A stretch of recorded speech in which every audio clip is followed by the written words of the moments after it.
10 ans plus tôt, être une femme, je vole. Il en a composé des chansons pour Michel Sardou et entre autres une carrière incroyable que Pierre Billon. Merci Pierre d'être là. Bah écoute, je suis vachement content d'être là. Parce que là, il y a une affiche derrière. Puis on va bon entendre une voix de quelque chose qui est quand même dingue. Je regarde, c'est ça, magnifique, quoi, magnifique. C'est vrai que j'ai un retour magnifique. Quelque chose qui est en train de se passer en ce moment, c'est une tournée phénoménale qui s'appelle Je me souviens d'un adieu.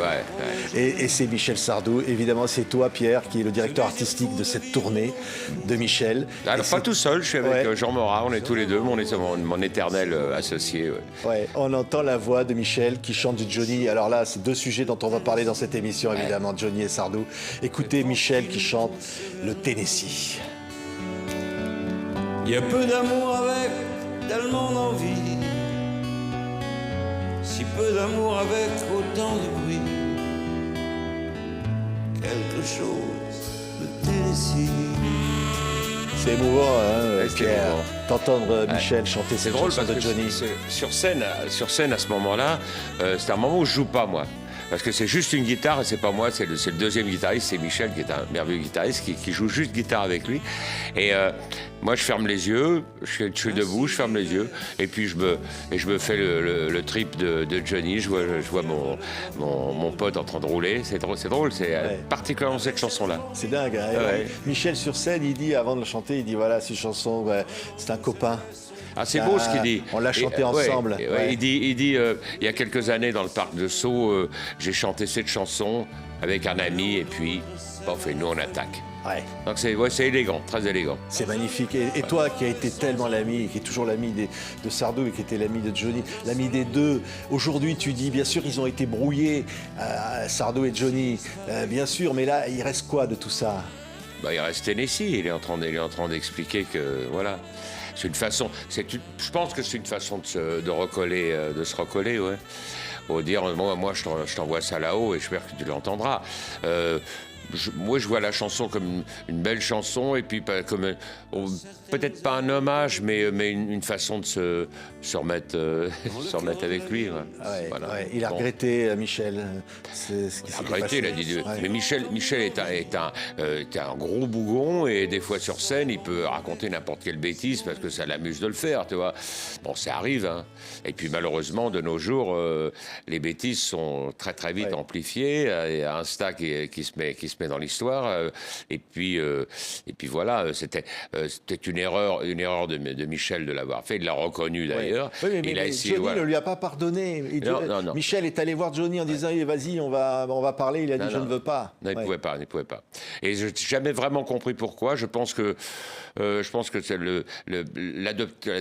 l'adoption a été difficile. Et que du coup, c'est un sujet qu'il fallait pas aborder. Quoi, en gros. Oui, Sardou avait dit une connerie sur les enfants. Une connerie.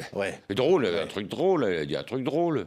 Tu te rappelles pas? Oui, mais c'est drôle. Visiblement, ça n'a pas plu à Johnny. Hein. Ah non, mais à la limite, bien sûr que ça n'a pas plu à Johnny, ça n'a pas plu ni à Johnny ni à Laetitia. Mais Johnny, il ne fallait pas toucher à ses enfants. Non, il ne fallait pas toucher aux mômes. Et il ne fallait pas toucher aux mômes, mais il ne fallait pas toucher non plus à Laetitia. Or, ça touchait obligatoirement et les mômes et Laetitia.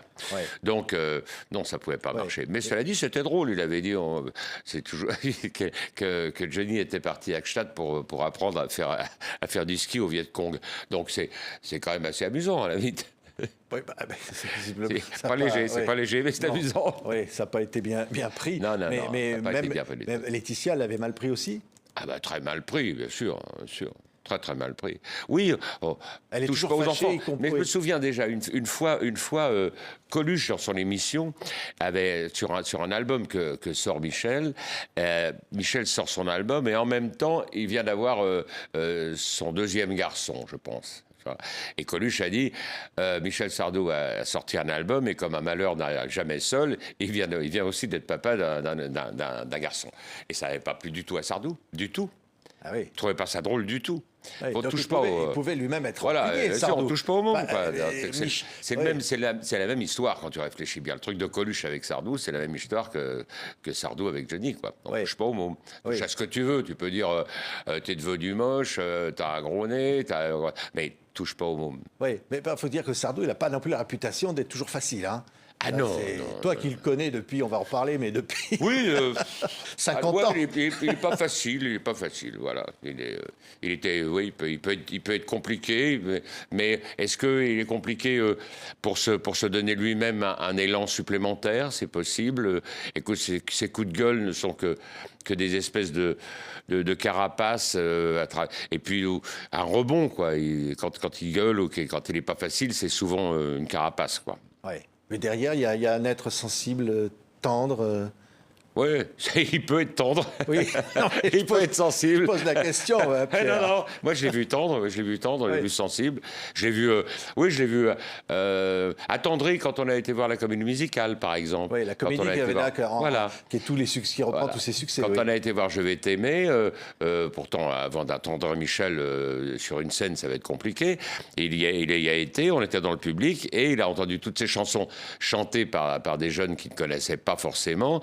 Et là, d'un seul coup, il a été ému. Je sais qu'il était ému. Oui. Il a été ému le jour de la dernière, il y a 5 ans de ça. Il a été très ému le jour à Forest National, en Belgique, lorsque tout le public a sorti les petits papiers, on t'aime, enfin, etc. Oui, il y était. Donc il peut se faire avoir, comme Ouais. on appelle ça. Oui, voilà. oui, mais on dit que dans cette tournée-là, hein, je me souviens d'un adieu, il est encore plus touchant avec le public, il touche le public, il remercie plus encore que ce qu'on avait l'habitude de voir. On a l'impression, on voit peut-être que c'est peut-être sa dernière tournée, quoi.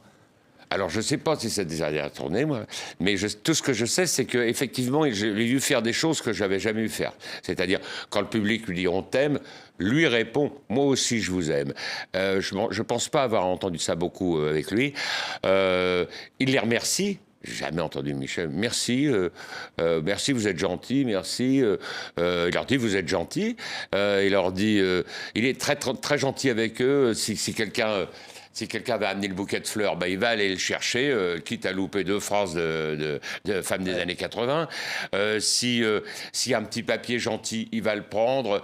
S'il y a un enfant trop jeune qui est devant, il va dire à sa maman, hey, mets-lui un casque là, parce qu'il en prend trop plein la gueule. Ça le montre du quoi son. qu'il est tellement content de retrouver le public. Ses adieux, il avait fait déjà des adieux, mais ça pouvait pas tenir. Il fallait qu'il revienne au public, en fait. Ouais, il est revenu parce que le public lui manquait. Ouais. Voilà. Alors, on peut dire que, très joli, on va dire qu'il est revenu par amour, quoi. Voilà. Il est revenu sur les lieux par amour, quoi. Parce que, finalement, sans ce public-là et sans ce frisson-là, peut-être qu'il s'ennuyait. Ouais. Il y a ça aussi. Faut pas oublier ça, tu vois. Ouais.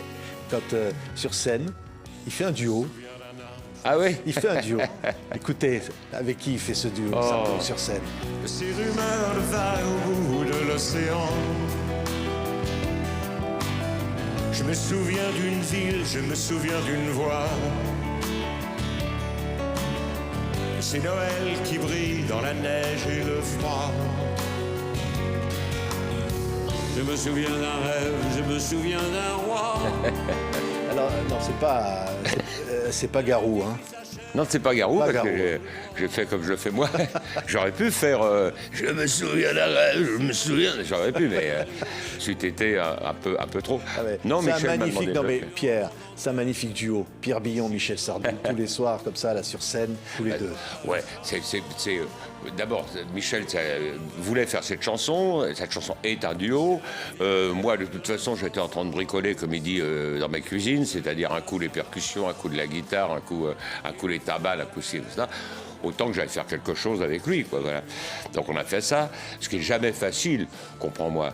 C'est absolument pas facile de dire je vais aller chanter avec Michel Sardou. Alors, peut-être si on le fait dans son salon, en regardant la télé, c'est jouable, mais quand tu le fais tous les soirs devant 10 000 personnes, tu as quand même un peu les jetons, quoi. Écoute, encore un peu, tiens. Noir d'une chambre anonyme. Je me souviens d'amour, je me souviens des gestes. Le fiacre du retour, parfum sur ta veste. Ce qui est dingue, c'est quand même assez significatif, parce que c'est une chanson qui dit, je me souviens évidemment de l'enfance. l'enfance de Pierre et l'enfance de Michel s'est croisée. Ah oui. Le gamin là, que j'ai en face de moi, Pierre Billon, le fils de Patachou, chanteuse formidablement talentueuse qui avait un cabaret à Montmartre chez Patachou, et Michel, le fils de Fernand Sardou, qui avait aussi le un cabaret chez Fernand à côté. Et donc les deux gamins qui se rencontrent, Pierre et Michel. Sûr. Donc c'est drôle parce qu'effectivement cette chanson, elle est, je me souviens de ci, je me souviens de Rome, je me souviin de... C'est vrai que cette chanson, alors que c'est Barbelivien qui a écrit la chanson, elle pourrait nous aller très très bien, Michel et moi, puisqu'on est vraiment très très proches, quoi, voilà. Ouais. Comment vous vous êtes rencontrés?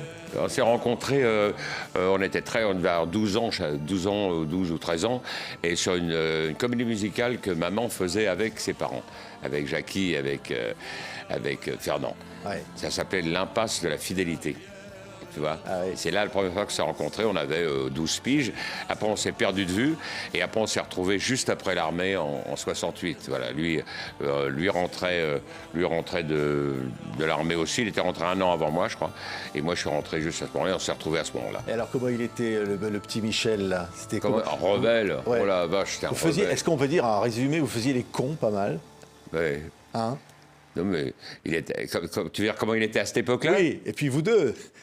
Ah, on était pas, on était rebelles, un peu rebelles, on n'était pas vraiment des rebelles, surtout, il voulait réussir, Michel. Lui, il voulait réussir, et moi, j'étais beaucoup plus tête en l'air que lui. D'ailleurs, lui a réussi, et moi, j'ai pas chanté, quoi, Oui. en gros. Mais non, il voulait réussir, il était profondément ancré dans ce qu'il faisait, il était sérieux dans ce qu'il faisait, mais il est rebelle quand même, parce que moi, je l'appelais la valeur d'essence. Doussard le chantant, la valeur d'essence. Pourquoi? Parce que la première fois que je le vois, il avait un tuyau en caoutchouc autour du cou, ouais, et un jerrycan. Il gaulait de l'essence dans les voitures. C'était Oui, pas en mai 68. Mais bien sûr, en Oui, mai 68. Il gaulait de l'essence dans les voitures. oui. Pareil qu'une fois, il avait fugué, il voulait partir au Brésil, c'est pas ça? Il n'y a pas eu Oui, un truc c'est bien sûr. Il voulait s'en aller, ouais. Finalement, on n'a pas été plus loin que la Belgique, mais c'est bien aussi. Et alors, comment ça se passait dans les cabarets? Il y avait des danseuses, il y avait tout ça? Oh mon Dieu, pas de danseuse du tout dans les cabarets. On passait tous les deux en première partie ou même en lever de rideau, ce qu'on appelle le lever de torchon, dans des endroits juste improbables, quoi. Et Michel, lui, a beaucoup chanté chez Patachou. Bon, il chantait chez Patachou, mais j'avais pas un enthousiasme fou sur ce qu'il chantait à l'époque. Hein. Et puis petit à petit, il est devenu ce qu'il est devenu. Voilà. Ouais. Mais ça a été le début était compliqué. On voit chez Patachou, là, le cabaret mythique, où elle coupait les cravates, hein, la maman. Hein. Il n'y a plus de cravate. Elle prenait les clients qui venaient avec des cravates, et puis avec des ciseaux, elle leur coupait la cravate. Avec l'enseigne au-dessus de chez Patachou, faite là-haut, faite par mon grand-père, qui était un fantastique décorateur sur verre, peintre. Ouais. Voilà. Et alors, elle révèle Brassens, évidemment qu'un jour, Brassens vient faire une audition chez ta maman. Tout à fait, ils sont à table. Maman est à table. Et il dit, il était avec un ami, je crois, et il dit, mon copain Georges, là, il a des chansons. Mais je suis pas sûr. Je crois qu'il venait amener les chansons pour maman, ou un truc comme ça. Oui. Et maman elle l'a regardé. Comme tous les gens qui travaillent dans ce métier, on mange vers 7h du soir avant d'ouvrir. Toi, tu dînes avant d'ouvrir avec le personnel. Allez-y. Alors, il fait 3-4 chansons. Il dit, est-ce que ça vous intéresse pour vous? Et elle a dit, pas du tout, mais tu commences demain. Ou ce soir, enfin, c'est un truc de fou. Il avait déjà le gorille. Bien sûr, il avait les monstres. Il avait déjà les monstres. Il a dit non, pas du tout. Tu prends ta guitare et tu commences ce soir à chanter. C'était ça le truc. Oui, mais lui, il transpirait, il était timide, il se voyait pas chanteur. Alors, tu sais qu'il transpirait, tu sais pourquoi il transpirait aussi? Parce qu'il buvait une bouteille de Perrier avant de monter sur scène, à fond la caisse. Et donc, il transpirait dès le début. Et je suis pas sûr que... Est-ce qu'il le faisait pour transpirer ou est-ce qu'il le faisait parce qu'il avait soif? J'en sais rien, jamais su. Il était très timide, Brassens. Sûr. Et alors, on dit c'est presque... Tu es le filleul de Brassens? Bah oui, c'est vrai. C'est le cas, bien sûr. Oui. Sûr. C'est le cas. Première guitare, Enfin, on peut pas dire que Brassens était quelqu'un profondément catho, mais effectivement, pour cette fois-là, il est venu mettre sa patte sur ma tête. Ouais. Et alors, et chanter là-bas dans le cabaret, Brassens, on dit encore un mot sur Brassens, après on va revenir à Sardou, à Johnny, à tous les autres, mais quand même, Brassens, quel personnage. Alors, timide, quelque part, devant le public, humble. Ouais, timide, humble, mais tout à fait conscient de la valeur de ses chansons. Voilà. tout à fait conscient de la valeur de son écriture. Mais il avait déjà l'intelligence de savoir que c'était vachement bien ce qu'il faisait. Alors, que ça marche ou que ça marche pas, quoi qu'il arrive, c'était bien ce qu'il faisait. Il le savait. Ouais. Mais je pense que les grands, que ce soit Michel ou que ce soit, prennent conscience très très vite de la valeur de leur œuvre. Ouais. Et l'erreur, c'est de pas en prendre conscience. Et alors, quelque chose qu'on ne dit jamais, tu vas certainement pas le dire, et ta maman est tombée amoureuse de Georges. Quand même. Maman, oui, mais enfin, Bien j'étais sûr. trop petit pour savoir Oui, ce non, qui mais se on le passait, sait pour dire la maintenant, vérité. et on le comprend. Je pense que ça a été une histoire d'amour. Ouais. Je pense Ouais. que ça a été une jolie histoire d'amour. Ouais. Très, On très peut le jolie dire histoire maintenant d'amour. que voilà, il y a eu une Maintenant, histoire on peut le d'amour dire, entre voilà. Georges Maintenant et qu'ils sont, Patachou. qu'ils sont tous Ouais. là-haut autour d'une guitare, on peut le dire. Ouais. Ouais. Et c'était une belle histoire d'amour entre tous les deux. Une jolie histoire d'amour. Ouais. Mais tu sais, moi, j'étais au-dessus.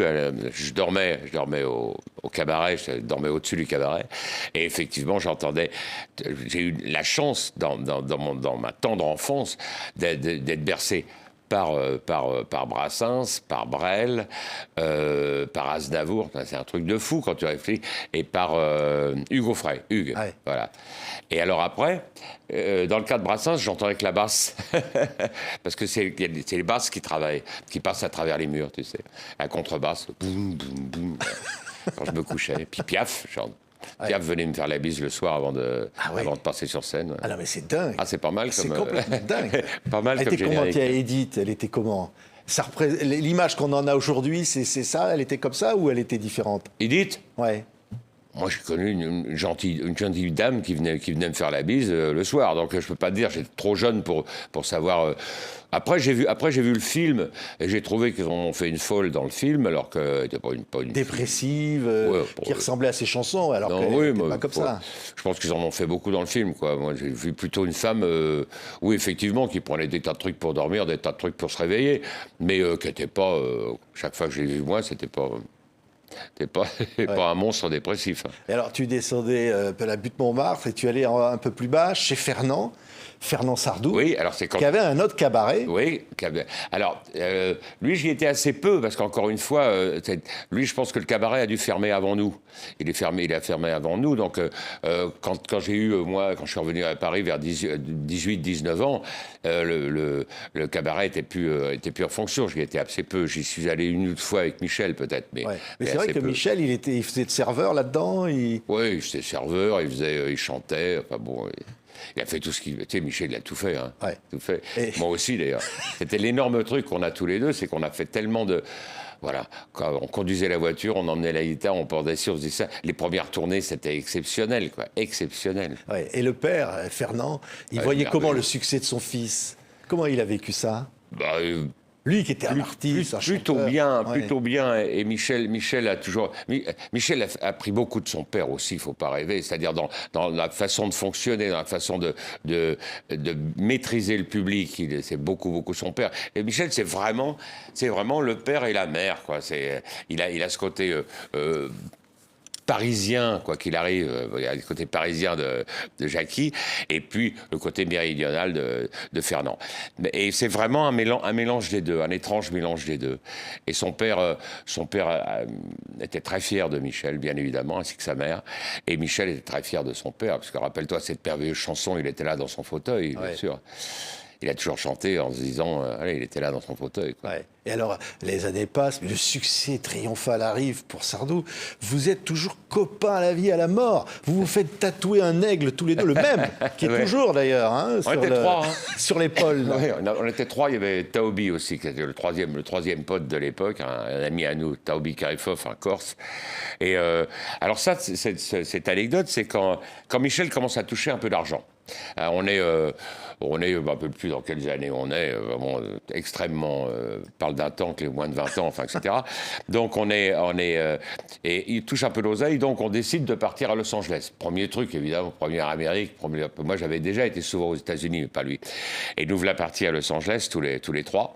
Et évidemment, premier truc qu'on dit, il faut faire une marque, on va se faire tatouer. Bon, alors nous voilà dans un truc, c'est la première fois qu'on se faisait tatouer, qu'on avait les jetons, évidemment. Bon, le premier qui passe, c'est le Corse. Le deuxième, c'est Michel, qui était fumé une cigarette, m'appellerait toujours. Et je vais voir Michel, je lui dis, ça fait mal ou pas? Non, non, ça fait pas mal. Ça faisait une plombe qui fumait le filtre de la cigarette. Il était là, il tirait là-dessus.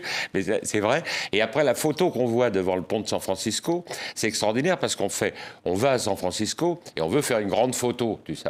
Donc, il y a le pont de San Francisco derrière. Et il dit, on va faire une photo. Donc, on va voir un photographe. Et il dit, non, c'est pas comme ça que ça se fait. Venez. Et là, il nous retourne. Et là, il y a un cadrage vraiment avec le pont de San Francisco qui, lui, est de l'autre côté. Et la fameuse photo, elle est devant on aurait pu la faire à Noirmoutier, la photo. Voilà, deux anecdotes rapides. On va entendre Tiens, je vole. Hein, chanson écrite par toi, Pierre. Oui. Énorme succès de Michel et moi. Écoutez ça, sur scène en ce moment, Michel Sardou. Je vous aime et je pars. Vous n'aurez plus d'enfants ce soir. Je ne m'enfuis pas, je vole. C'est émouvant parce que là, voilà, Sardou se met à avoir un succès, je disais, triomphant. Comment tu vis ces années-là avec lui? Comment ça se passe pour lui aussi quand la maladie d'amour le propulse superstar? Alors, nous, c'est technique. Quand j'entends Je vole, obligatoirement, je me rappelle où on l'a fait, comment on l'a fait, comment c'est arrivé là. Tu vois, c'est ça qui est absolument dingue. Et puis, après technique, pour te dire, il faut trouver une nouvelle version. Comment faire une nouvelle version de Je vole? Ça a été fait, voilà. Alors, on a pris un quatuor, on l'a fait uniquement avec un quatuor. Et on a donné beaucoup plus de place au Michel interprète, c'est-à-dire au Michel comédien, on va dire. Là, beaucoup plus de place, c'est-à-dire il y a des plages très très longues où il y a juste les violons qui jouent. Lui, il peut parler avec le public, enfin, raconter son histoire. Et c'est comme ça qu'on a bossé sur ce truc-là. Mais effectivement, la chanson, elle est toujours existante, quoi, parce que la chanson a toujours eu un litige là-dessus. Il y a des gens qui disent que c'est un suicide. Et moi, je pense que c'est une fugue. Moi, je fais référence à la fugue de Michel. Lui fait un peu référence au suicide. C'est-à-dire, par exemple, dans la comédie musicale, eux, ils pensent que c'est un suicide, que c'est une mort. C'est une mort. Moi, j'envisage pas une mort. J'envisage un départ. C'était une des chansons préférées de Mitterrand. Non, mais Mitterrand, sa préférée, c'était « Je ne suis pas mort, je dors ». Parce que pas très loin. Pas très loin. Ouais, pas très loin. Je ne suis pas mort. L'histoire de Monsieur le Président aimait effectivement « Je ne suis pas mort, je dors ». Et alors, quand je dis vous restez copains, le succès de Sardou est là, vous restez copains tous les deux. Tu vas être, on écoutera tout à l'heure un de tes titres, tu vas faire des chansons avec Tréma, Jacques Revaux, et tu vas faire sa première partie, ça va continuer, vous ne vous lâchez jamais. Non. Non, c'est la grande époque où on était tous ensemble, hein, tout le temps. C'est-à-dire que comme Michel était le phare, et donc il était le phare, c'est lui qui décidait quand tu disais on va faire une télévision, il disait oui c'est très bien, bah, vous allez mettre Michel, vous allez mettre Pierre, vous allez mettre Carlos et vous allez mettre Hervé Villard. C'était les trois qui se baladaient tout le temps. Nous on était tout le temps avec lui. Les tournées, les machins comme ça, on était tout le temps avec lui. Puis il voulait ses potes quoi. Ouais. C'était plus marrant qu'il ait ses potes avec lui. Oui, avec des tournées dantesques, avec des soirées dans des hôtels pas possibles. Oui, il y a eu des débordements, on va dire. Il y a eu quelques débordements. Un autre tube énorme que tu as écrit, c'est évidemment Femme des années 80. Ah ouais, ça oui. Ça, c'était. Alors, tu t'attendais à un succet comme ça avant cette chanson? Alors. Personne s'y attendait. C'est vraiment une chanson qui est rigolote, très rigolote à faire, parce qu'il y avait donc Delanoë, Jacques Revaux, Michel Sardou et moi-même, et chacun balançait une phrase. C'était vraiment c'était un jeu, quoi. C'était un jeu. C'est Delanoë qui avait trouvé l'idée. Dans un voyage en absurdie, il se réveille comme ça. Michel qui trouve Femme des années 80, mais il fallait trouver des couplets. Et donc lui, il disait femme des années 80, mais femme jusqu'au bout des seins, ayant réussi l'amalgame de l'autorité du fan, qu'est-ce qu'on pourrait faire derrière? Et c'est une succession de ce qu'on pense que sur les femmes, comme les nouveaux boulots des femmes. Le seul truc, c'est qu'on n'a pas eu le temps de dire qu'on aimerait bien que les femmes aient les mêmes salaires que les hommes. Ouais, voilà. On aurait dû. Sardou en ce moment.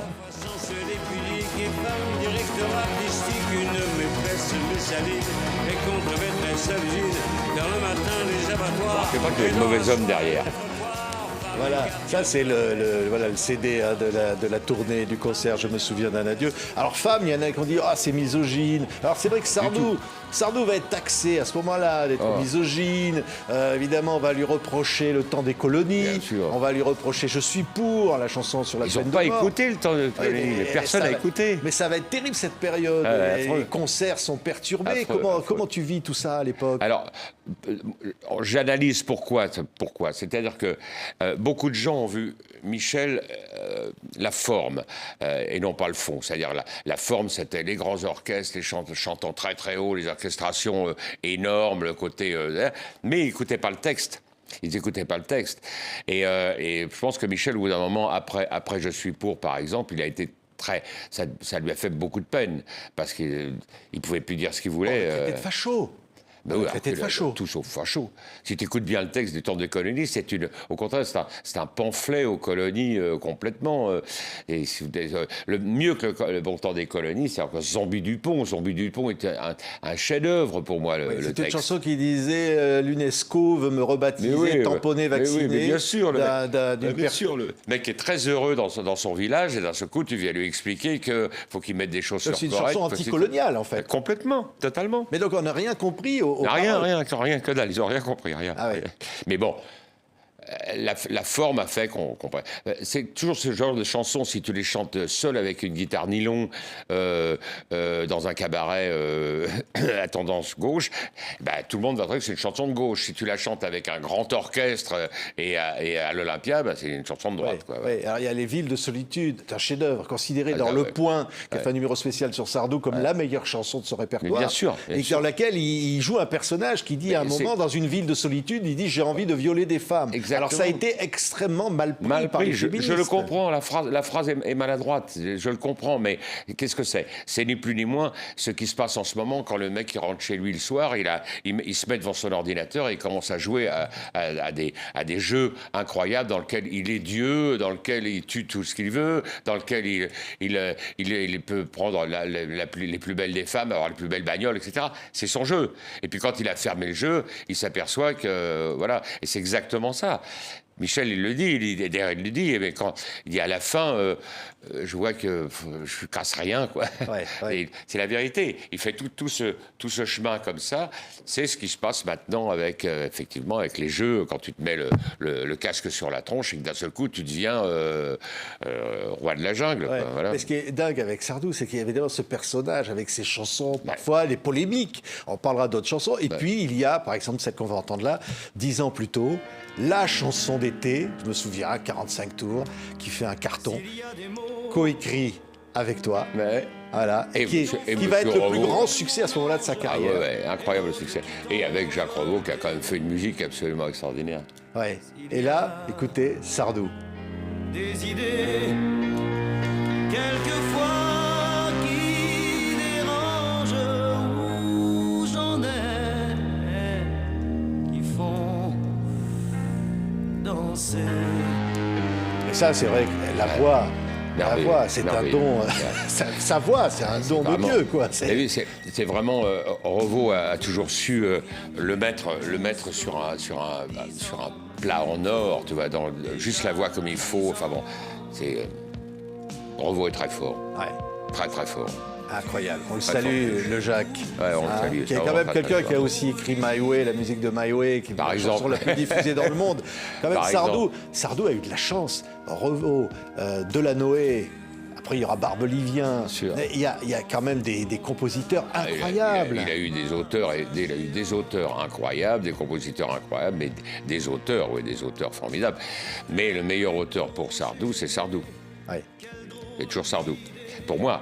Les autres ont fait des chansons formidables. Et c'est rare que Michel ait pris une chanson sans n'ait rien touché. Par exemple, La Vieille, qui est une chanson que j'adore, tu vois, qui est Gilles Thibault. Mais La Vieille, il n'y a pas touché. Donc c'est le respect aussi de... Non, c'est pas un voleur. Attends, c'est clair. Alors, quand ils débutent, vous êtes copains tous les deux, alors il y a Tallard et Revaux qui prennent en main un peu Michel Sardou chez Barclay, et il va se faire virer Parce qu'ils ne vendent pas assez de disques. Oui, ils se font lourder. Évidemment. Lourder, dégager. Évidemment. Ça ne marchera jamais. On lui dit ça ne marchera jamais, marchera faites un autre jamais. métier. Il le vit comment, ça, quand même, Sardou? À la fois, il savait qu'il allait se faire lourder un jour ou l'autre. Il sentait aussi que dans cette maison de disques-là, il ne ferait pas grand-chose. Et il sentait que de l'autre côté, il avait Tallard et Jacques qui étaient prêts à vraiment s'occuper de lui complètement.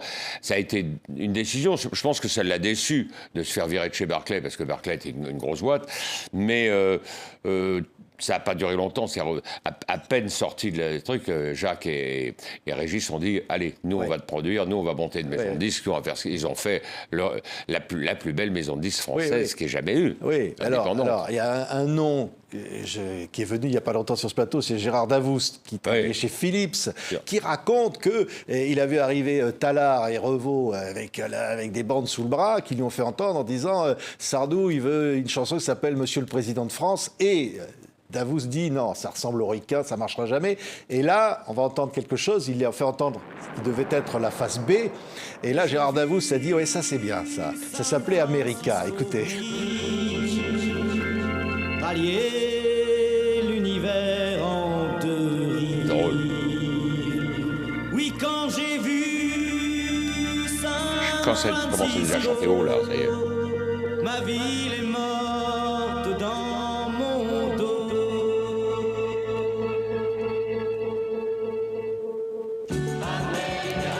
Et donc c'est cette chanson qui va faire que Créma et Philips vont sortir on voit le 45 tours derrière. Je me souviens quand on a fait la chanson. Ouais. C'était à Montmartre. Et là America, tu l'écris avec lui. Oui, je fais la musique avec Jacques. Ouais.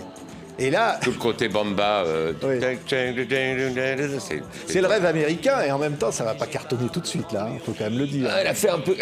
Pour l'époque, il a fait. Attends. Ouais. Pour l'époque, il a fait. Je crois qu'il a fait 30 ou 40 000, ce qui est énorme pour l'époque. Oui, mais Sardou ne voulait pas cette chanson-là. Il voulait Monsieur le Président de France. Ouais, c'était une merveilleuse chanson. Hein. Mais qui était trop. Attends, il avait fait les Ricains, il avait fait Si j'avais un frère au Vietnam, et il a dit Monsieur le Président de France, je vous écris du Michigan pour vous dire qu'à côté d'Avranches, une croix blanche porte mon nom. C'est quand même difficile, c'est au moment où De Gaulle vire tout le monde du chef, c'est quand même un peu compliqué. Quoi. Ouais. Il part avec les bandes de Barclay sous le bras. Barclay lui dit prenez-le votre truc, on s'en fout. Et c'est Barclay qui avait payé l'orchestration. C'est vrai ou pas? Ah, c'est possible, je ne me rappelle pas. Ouais. Mais c'est pas Barclay personnellement qui l'avait. Mais Barclay, après coup, il a reconnu qu'il avait fait une connerie. Il dit bien Barclay. Sûr. Il a reconnu qu'il y a quelqu'un de sa boîte qui a fait une connerie, surtout. C'est ça, hein. Oui, il paraît qu'il avait viré Michel Sardou, Daniel Guichard. Oh, il en avait viré 3 ou 4 qui ont vendu un million de disques dans la... Mais c'était plutôt bien. Voilà. Qu'est-ce qui peut vous arriver de mieux? Faites-vous virer de chez Barclay, comme ça vous avez une chance de vendre du disque. Non, mais je sais pas. Mais effectivement, c'est une erreur. Il y a des... Une erreur qui a bien servi à Michel, quoi. Ouais. Il y a un disque incroyable. Ça restera peut-être le dernier, on l'espère pas. Il y a une chanson qui s'appelle Le Figurant. Et alors, c'est quand même, évidemment, c'est le dernier disque de Michel Sardou. Ça boucle la boucle parce que tu vas réaliser ce disque, co-réaliser ce disque. Et il y a cette chanson qui raconte ses débuts, pratiquement, quand il faisait figurant au cinéma. Écoutez. J'adore cette chanson. C'est moi, devant mon temps, devant Miu Miu, juste devant mes très très flous. C'est moi, celui qui danse avec Marceau, par le grand brun, le blond de dos. C'est moi, le figurant. Et donc ça, c'est l'album Le Choix du Fou. Alors, tu sais que dans cette chanson, ce qui est drôle, c'est que à la fin de la chanson, celui qui dans Paris brûle-t-il saute du train et qu'on fusille, c'est moi, mais c'est vrai. Ouais. Il était dans Paris brûle-t-il. Ouais, c'est fou, hein. Ah mais de toute façon, ces gens-là ont un destin incroyable, que ce soit ces gens-là, que ce soit Michel ou que ce soit Johnny. Quand tu penses que Johnny était figurant dans Les Diaboliques de Clouzot et que Michel était figurant dans Paris brûle-t-il. Ouais. De fou, t'imagines déjà la destinée, figurant dans deux monstres. Ouais. Destinée. Et pas par piston, ils sont figurants parce qu'ils ont fait... voilà. fait ce qu'il savait pour le faire. Ouais. Et alors, il y a Johnny qui tourne un film un jour, c'est Johnny revient, je crois, ou quelque chose comme ça, en Camargue. Et il y a Fernand Sardou qui joue dans le film. Et il y a le petit Michel qui vient voir son idole, qui est Johnny, Exact. sur le tournage. Et qui lui amène une chanson, je crois qu'il voulait lui amener une chanson, un truc comme ça. Il n'y a que lui pour ça. Et Johnny lui a dit, oh, c'est pas mal, il n'a pas voulu le Ouais, il a dit, parier, c'est mignon, mais bon, voilà, quoi. Ouais. Voilà. Et Et après- après, ils sont devenus potes. C'est drôle, hein, parce que finalement, Michel a été vraiment très fan de Johnny au début, hein, bien sûr, très fan. Et puis après, je pense que Johnny a été assez fan de ce que faisait Michel aussi. Et quand tu écoutes bien, écoute par exemple, chanson symbolique des deux, Je vais t'aimer d'un côté et Que je t'aime de l'autre. Bon, on peut switcher l'affaire. Hein. Ouais. tu pouvais, c'est bien. Ouais, ouais. Et C'est d'ailleurs- le même auteur, ouais. c'est Gilles Thibault. Même auteur. Puis Johnny va prendre Jacques Revaux après. Oui. Le faiseur de succès. Voilà. Il a travaillé avec Jacques Revaux sur Gabriel, sur... Revaux est tellement un fantastique producteur. Tellement fantastique. Et surtout, Revaux, par rapport à plein de gens, se met pas en avant. On croit qu'il ne se met pas en avant. Non. C'est-à-dire que Jacques va dire, demain matin, j'ai un album pour te faire à toi, par exemple, si je suis Jacques Revaux, je vais demander à la terre entière de me donner les meilleures chansons possibles et je choisirai. Mais je vais pas, moi, faire un album et je vais faire toutes les chansons. Parce que tu peux pas faire toutes les chansons. Tu peux en faire une ou deux de bonnes, mais tu vas pas faire les 12 de bonnes. Ouais. Donc, lui, il a l'avantage, Jacques, d'avoir écouté, pris les auteurs et faire le meilleur album possible pour Vartan, le meilleur album possible pour pas dans le cas de Sardou. Hein. Dans le cas de Sardou, il faisait tout. C'était normal, d'ailleurs. Mais meilleur album possible pour Johnny, pour Vartan, il en a fait plein, Jacques. Ouais. Sur un de ses premiers disques, Sardou chante Hallyday, le phénix, à la vie, à la mort. Ouais, pour cet oiseau blessé qui... C'est beau, les paroles sont extraordinaires, tu te souviens des paroles? Oui, bien sûr. Avec les chœurs qui font Hallyday derrière. Ouais. La merveilleuse chanson, Phoenix. Ouais. Mais Michel le pensait, il le voyait comme ça, cet oiseau blessé qui renaît de ses cendres. Oui, et donc, ils n'étaient pas concurrents, à aucun moment, tous les deux? Alors, à un moment, non, Sardou était numéro 1. J'en sais rien. Sardou est passé numéro 1. Il y a eu même des fois où Michel était 1, Vartan 2, Johnny 3. Après, c'est comme au 4-21. Et puis d'un seul coup, ça repassait de l'autre sens. Non, bien sûr, c'était pas. Je pense pas que des concurrents. Non. Je ne pense pas que le fait que Johnny ait pris Jacques Revaux comme direction artistique, je ne pense pas que Michel en ait pris ombrage. Non, ils étaient très amis, tout ce monde était très amis. Et chacun avait son domaine, ça marchait, tout le monde marchait, tout le monde fonctionnait bien quand même. Ouais, donc, et ils ont fait des concerts ensemble à Béziers. Oui, c'était potes, bien sûr. Des concerts mémorables. Ah oui, il y a eu 2 grands concerts. Il y en a eu un à Genève, si ma mémoire est bonne, à la patinoire, et l'autre aux arènes de Fréjus. Fréjus. Voilà. Fréjus. Avec Fréjus, ça a été Michel en première partie, Johnny en deuxième. Les deux se retrouvaient. Et je pense que Genève, ça a été le contraire. Johnny en première partie, Michel en deuxième, et les deux qui se retrouvaient à la fin. Ouais. Avec l'apocalypse de tous les 2 orchestres qui se retrouvaient ensemble. Ouais. L'apocalypse, t'entends bien? S'il y a une chanson qui a été numéro 1 où c'est Johnny qui était devant tout le monde, c'est celle-là. Écoutez. Sur des scènes violentes sous des lumières bizarres. C'est vrai. À force de forcer ma Belle, la force pochette. à cet effort. C'est J'ai oublié de vivre que tu écris pour Johnny. Très très belle chanson. Un des grands succès de Johnny, signé Pierre Billon. Je te remercie. Mais c'est surtout un des grands succès parce que lui, il met sa voix dessus, quoi. Ouais. C'est tellement magique quand il mettait sa voix dessus. C'est comme Michel, ce sont des gens... tu fais une voix témoin, ce qu'on appelle une voix témoin. Tu chantes à leur place. Tu chantes très très bien. Moi, je chante très bien. Jacques, il chante très très bien. On des gens qui chantent bien. Tu fais la voix témoin. Tu écoutes la chanson, c'est bien. Et d'un seul coup, tu fais venir un des monstres là, dont on parlait, Johnny ou Michel. Là, ils posent leur voix et tu dis « Ah, ouais, ça n'a rien à voir. » C'est-à-dire que d'un seul coup, ça prend une dimension entre tes 2 oreilles qui est démente, quoi. C'est la différence. Et Johnny, c'était... Évidemment, vous étiez tellement potes. Tu as, je crois, presque 10 albums où tu as été directeur artistique de Johnny sur 10 de ses albums. Plus que ça, même. Copains et dans le travail et dans la vie. Alors, je pense avoir été plus ami avec lui. J'étais très ami quand on travaillait ensemble. J'étais beaucoup plus ami à partir du moment où il n'y avait plus du tout de connotation pécuniaire entre nous. Voilà. Il n'y avait plus d'oseille, on s'en foutait complètement. Je ne pouvais plus faire de chansons avec lui, ni quoi que ce soit. Donc là, on est vraiment devenus très, très, très, très amis. C'est à ce moment-là qu'on a commencé à faire les grands voyages ensemble et voilà. Économiquement, même moi, je voulais plus faire de chansons à la fin avec lui. Je voulais pas qu'on risque de penser que j'étais avec lui pour des soucis économiques. Ça ne m'intéressait pas. Mais le pognon, ça comptait pour Johnny ou il s'en foutait? Non, ils s'en foutaient aussi. Mais ce que je veux dire, c'est que j'aurais pas voulu que l'entourage dise il est là parce que. J'étais là parce que j'étais mon pote et que j'aimais bien rouler avec lui. On dit qu'il avait un entourage intéressé. Non, pas forcément. Non, mais quand tu travailles avec quelqu'un, que tu es directeur artistique ou que tu es producteur, tu es obligatoirement intéressé parce qu'il faut que l'artiste marche pour que toi, tu puisses gagner des picaillons. C'est logique. Ouais. Mais moins tu as d'intérêt économique avec ces gens-là, pas ces gens-là, avec eux, plus tu peux être ami sans aucun doute. Ouais. Pas de doute. Il pouvait, mais Johnny, voilà, c'était extraordinaire, attachant, sensible. Les deux sont très attachants. Ouais. Les deux, c'est ce sont des gens très attachants. Johnny, il est très attachant. Tous les deux étaient attachants par leur silence. C'est pas des gens qui parlent beaucoup. Que ce soit Michel ou que ce soit Johnny, ça parlait pas beaucoup. Il faut respecter leur silence, il faut respecter leur mode de fonctionnement à ce niveau-là. C'est un peu ça. Et ça, c'est une similitude qu'ils avaient tous les deux. Ouais. Une espèce alors je sais pas, ils pensaient peut-être pas tous les deux à la même chose, mais de silence, ouais. Et encore une fois, j'ai eu des dîners avec Michel ou des dîners avec Johnny où on parle pas beaucoup, quoi. Mais c'est pas grave.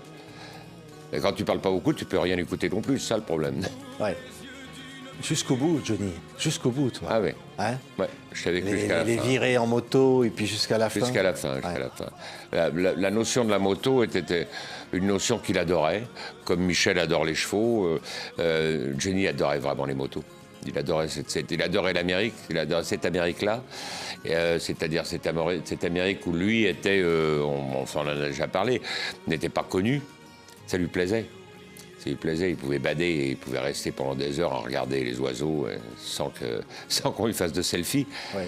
Ou se faire un tatouage de plus. Un tatouage de plus. Écoute, on était en coulisses tout à l'heure, tu m'as montré tes tatouages, il y en a partout. On ne peut pas les voir, c'est dommage, il faudrait. Mais on ne peut pas faire un striptease.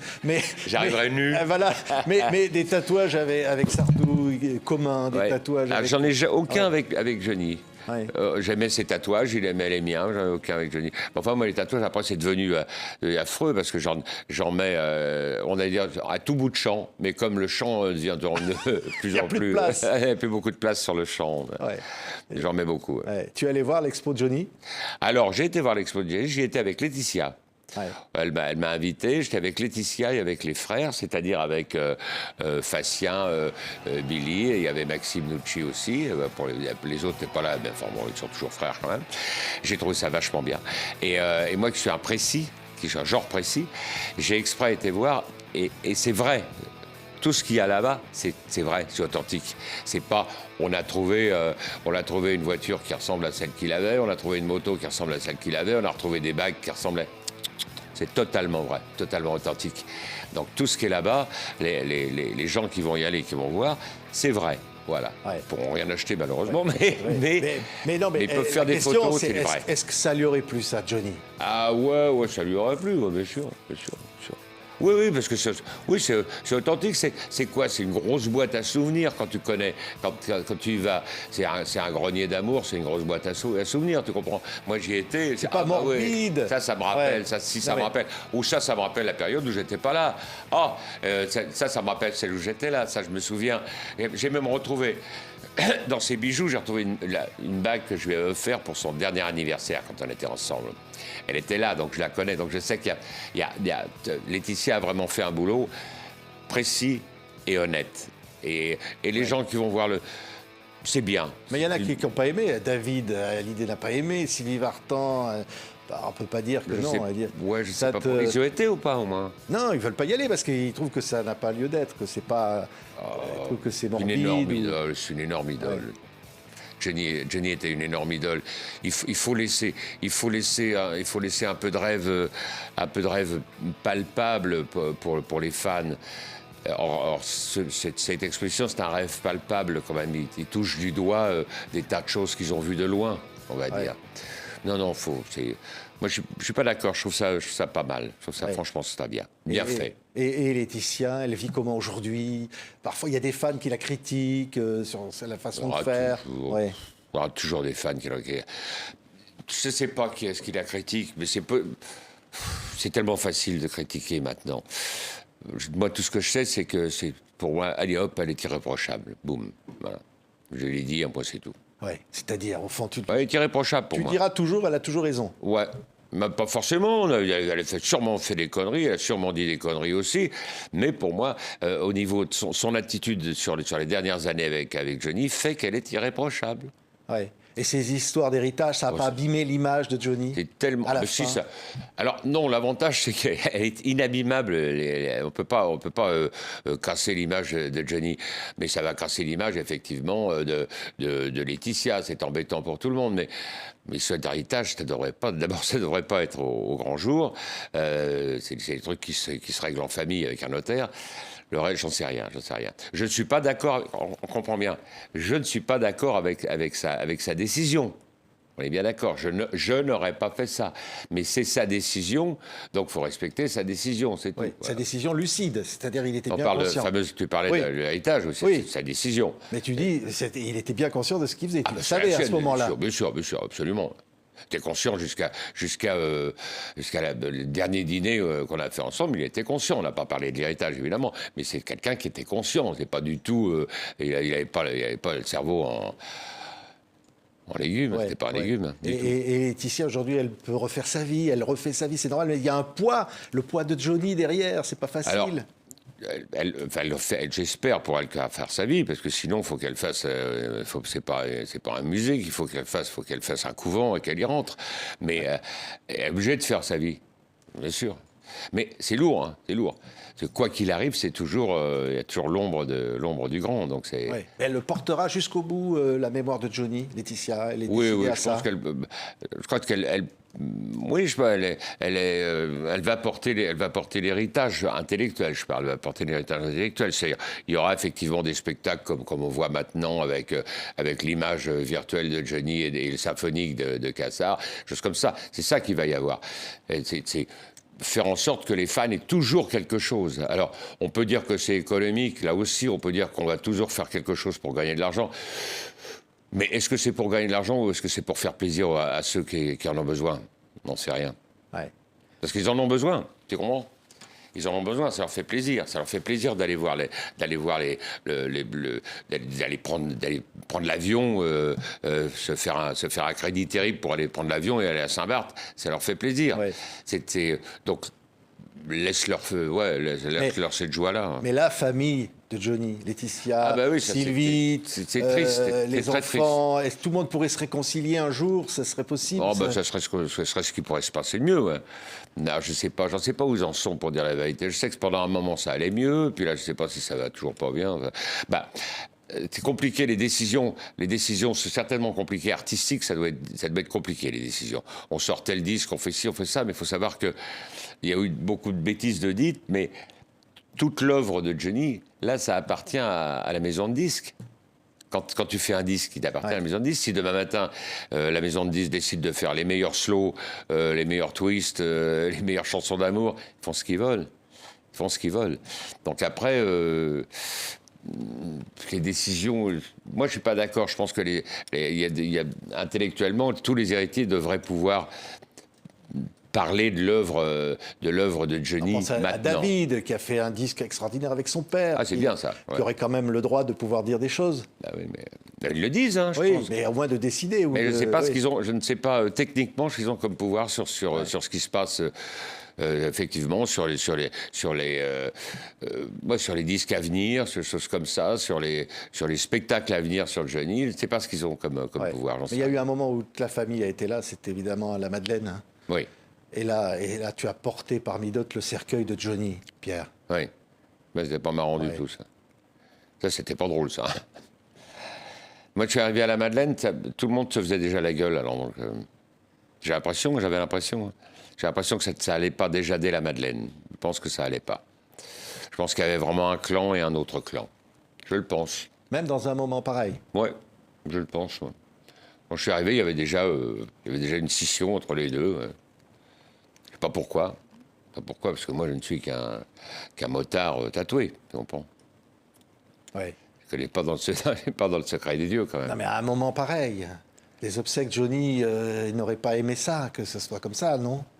Alors, encore une fois, là aussi, certaines disent, est-ce que Johnny aurait aimé un enterrement comme ça? Je ne sais pas s'il l'aurait aimé, mais il l'aurait compris, de toute façon. Il l'aurait compris. Il a fait tellement d'entrées sur scène absolument gigantesques, que ça soit tous les palais des sports d'abord, puis après les Bercy, puis après les stades de France. C'est tellement énorme, ces entrées en scène. La dernière grande sortie, il l'aurait voulu importante aussi. Donc je pense que ce qui s'est passé, au niveau l'énormité du phénomène de son enterrement, je pense qu'il aurait accepté ça, ouais. Et non pas un petit enterrement de province avec une saucissonnade et un cubi. Ouais. À tous les cas, Johnny, ça reste le gamin qui aimait le rock'n'roll, qui aimait Gene Vincent. On va entendre Mon petit loup, ça va faire mal ce soir, l'adaptation de Bob Seger, que tu as faite. Bien sûr. Que tu as adaptée. Bien sûr, bien sûr. Alors là, c'est Johnny rock. Alors, et finalement, c'est le Johnny qu'on aime aussi, c'est ce Johnny qui s'amuse comme un gamin. Il est à table avec moi, et je sais pas, on part en Belgique ou je sais pas ça, et il me dit « Ah, mon petit loup, ça va faire mal ce soir. » Je dis « Bon, bah hop, on va le faire. » Et on a fait la chanson comme ça. Allez, tout de suite, et souvent, c'était ça. Ah, écoutez, Johnny.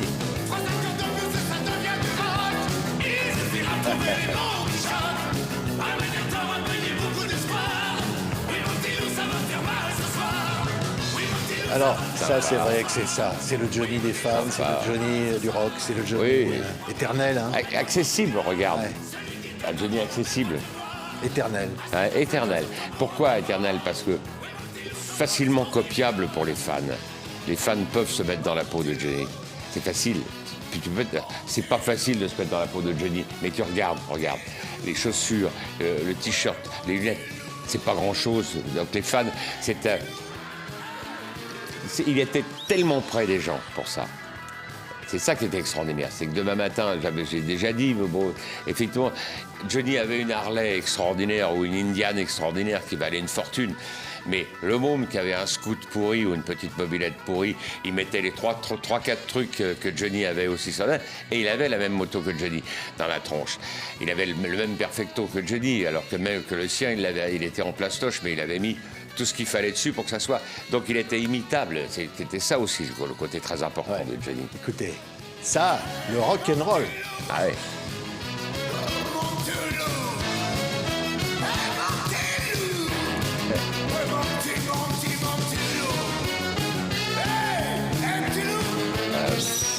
On a vraiment l'impression qu'on va le voir arriver. Hein. Belle pochette. Très belle pochette. Ouais. Alors toi, Pierre, évidemment, je disais, tu vas faire des titres à toi, tu vas être producteur aussi. Moi, il y a quand même toujours une occasion, à chaque fois que je te reçois, j'ai envie de dire un mot de Joël, parce que c'est vrai que tu vas faire l'un des derniers disques de Joël en solo, la chanteuse du groupe Il était une fois, dont tu vas être éperdument amoureux. Faut oui, c'est la vérité. C'est Joël tout court, ça s'appelait l'album, si je me rappelle. Et alors, ça aussi, on a déjà dit, si tu n'aimes pas la personne pour laquelle tu travailles, que ce soit un garçon, une fille, un enfant, le fais pas. Alors, tu dois être profondément amoureux au moment où tu travailles, tu dois être profondément amoureux. Alors, j'étais profondément amoureux de Joël, bien sûr, mais... comme je l'étais profondément aussi de Sardou ou d'Hallyday quand on travaillait ensemble. Mais là, c'était une vraie relation, c'était plus compliqué. Tu veux dire amoureuse. Là, tu parles de Joël. Charnel. Tu parles de Charnel. Bah, oui, effectivement, c'est beaucoup plus charnel qu'avec Johnny ou avec Sardou, ça c'est sûr. Oui. Mais à un moment clé de sa vie où elle a quitté le groupe, où on se dit elle va pas bien parce que voilà, 2 ans après, on va la retrouver morte, Joël. Ouais. Alors, on a fait un disque ensemble, effectivement, qui qui n'a pas très bien marché, qui était bien foutu, mais qui n'avait pas très bien marché. Et puis après, elle est partie, je ne sais pas ce qu'elle a fait, pour dire la vérité. Je ne sais pas ce qu'elle a fait. C'est compliqué de dire. Elle a dû on avait très peu de relations après. Elle était partie sur un truc différent, moi aussi. Tu sais, non, mais quand je dis mauvaise fréquentation... Ah oui, oui. Sûrement. Ça peut être que ça. Ça peut être que ça. C'est que d'un seul coup, elle a touché un truc qu'il fallait pas, quoi. Elle sait pas ce que c'est. Regarde, il a une beauté pareille, c'est un scandale. On a dit qu'elle avait touché la drogue. On a reçu ici la cam, un des membres du groupe Il était une fois qui a dit que c'est Jodassin qui, dans une première partie à l'Olympia, lui avait fait goûter de la drogue. Ah ben non, parce que Jodassin, c'était avant mon temps. Et moi, quand elle travaillait avec moi, elle se déglinguait pas du tout, elle se défonçait pas du tout, du tout. Du tout. Donc c'est arrivé très tard dans sa vie. Bah oui, je suis arrivé vachement tard, parce que j'ai travaillé avec elle peut-être 2 ans avant qu'elle disparaisse. Donc elle n'était pas du tout camée quand elle était avec moi. Ça, c'est sûr, certainement. Ouais. Parce que ça se voit, quand tu travailles avec les gens, tu le sais. Pas du tout. Elle a peut-être fumé un joint de temps en temps, mais franchement, c'est pas... mais tu sentais qu'elle allait pas, qu'il y avait quelque chose qui... Je ne sens même pas le côté mal de vivre, non. Je sentais pas tout ça. Elle avait sa famille, ça allait... Elle est tombée sur une saloperie. Un jour, elle a essayé une saloperie, et cette saloperie-là l'a emmenée. Alors, l'entourage, j'en sais rien. Je ne sais pas qui travaillait avec elle à la fin, j'en savais rien. Ouais. C'est vraiment de la malchance, voilà, ok. C'est de la malchance. Ouais. T'es un soir de fête, tu prends un truc, tu ne sais pas pourquoi. Enfin, moi, j'en prends pas, donc... Mais on pense à elle, parce qu'elle est restée tellement on l'aime, et puis ouais. Le titre est toujours aussi extraordinaire, et sa voix... Je ne parle pas du titre, je parle de... Il était une fois. Ouais. J'ai encore rêvé d'elle, c'est merveilleux. Merveilleux, franchement merveilleux. Ouais. Il y a tellement des trucs incroyables. Il y a une voix, on va entendre un chanteur. Volontiers. Un chanteur qui peut-être marcherait un jour. Écoutez cette voix. La Creuse, il serait bon que l'on se creuse pour faire comprendre à certains que même si je n'atteins jamais la Creuse, je courrais toujours la gueuse, ma guitare nouée en fait, cette chanson comment de toi, comment voulais-tu que ça marche? Comment voulais-tu que ça marche? Même si je ne t'ai jamais la Creuse, je te courrais toujours la gueuse. Non mais ça ne pouvait pas marcher, c'était compliqué, mais même si j'atteins jamais la Creuse, mes oreilles seront amoureuses du feu de se cracher par Led Zeppelin, qu'est-ce que tu veux faire? Il était dingue le mec, fallait pas faire ça. Mais non, elle a fait quand même un 45 tours, ça a un peu marché ça a marché, quand même. Ça a marché. C'était classé dans les parades. Oui, c'est vrai, ça a marché. Mais après j'étais pas fait pour ça, franchement. L'Indien blond, je me souviens de cette chanson. Ça, c'était bien, ouais. C'était quoi, l'Indien blond du 14e arrondissement? Je suis l'Indien blond venu du 15e arrondissement, ouais. C'est une chanson sur la pollution, tu vois. Ouais. N'importe quoi, je faisais n'importe quoi. Non, mais j'ai fait tout ce qu'il fallait faire pour rater une carrière, quoi. Un mec chante. Il a dit non, c'est vrai. J'étais plutôt beau mec, je chantais plutôt bien, j'avais un sens du tempo fantastique, mais j'ai quand même réussi bien à rater ma carrière, quoi. C'est quand même pas mal. Heureusement que j'ai fait d'autres choses, tu vois. Mais en tant que chanteur, Mais moi j'adorais ça. Oui, je te connaissais pas, mais j'adorais. Enfin, regarde ma récompense. Maintenant, je chante avec Michel devant 20 000 personnes, donc ça va, c'est bon. Ouais. Bah, tiens. Non. Ça, c'est vrai que c'est la belle récompense. Je fais travailler les autres maintenant. Ouais. Voilà. Faire bosser les autres. Ouais, non, mais je veux absolument réussir. Je veux réussir à travers ma fille, par exemple, ce que je n'ai pas eu le courage de faire moi. Ah oui. C'est-à-dire d'aller au combat. C'est-à-dire que tu vas chanter avec ta fille?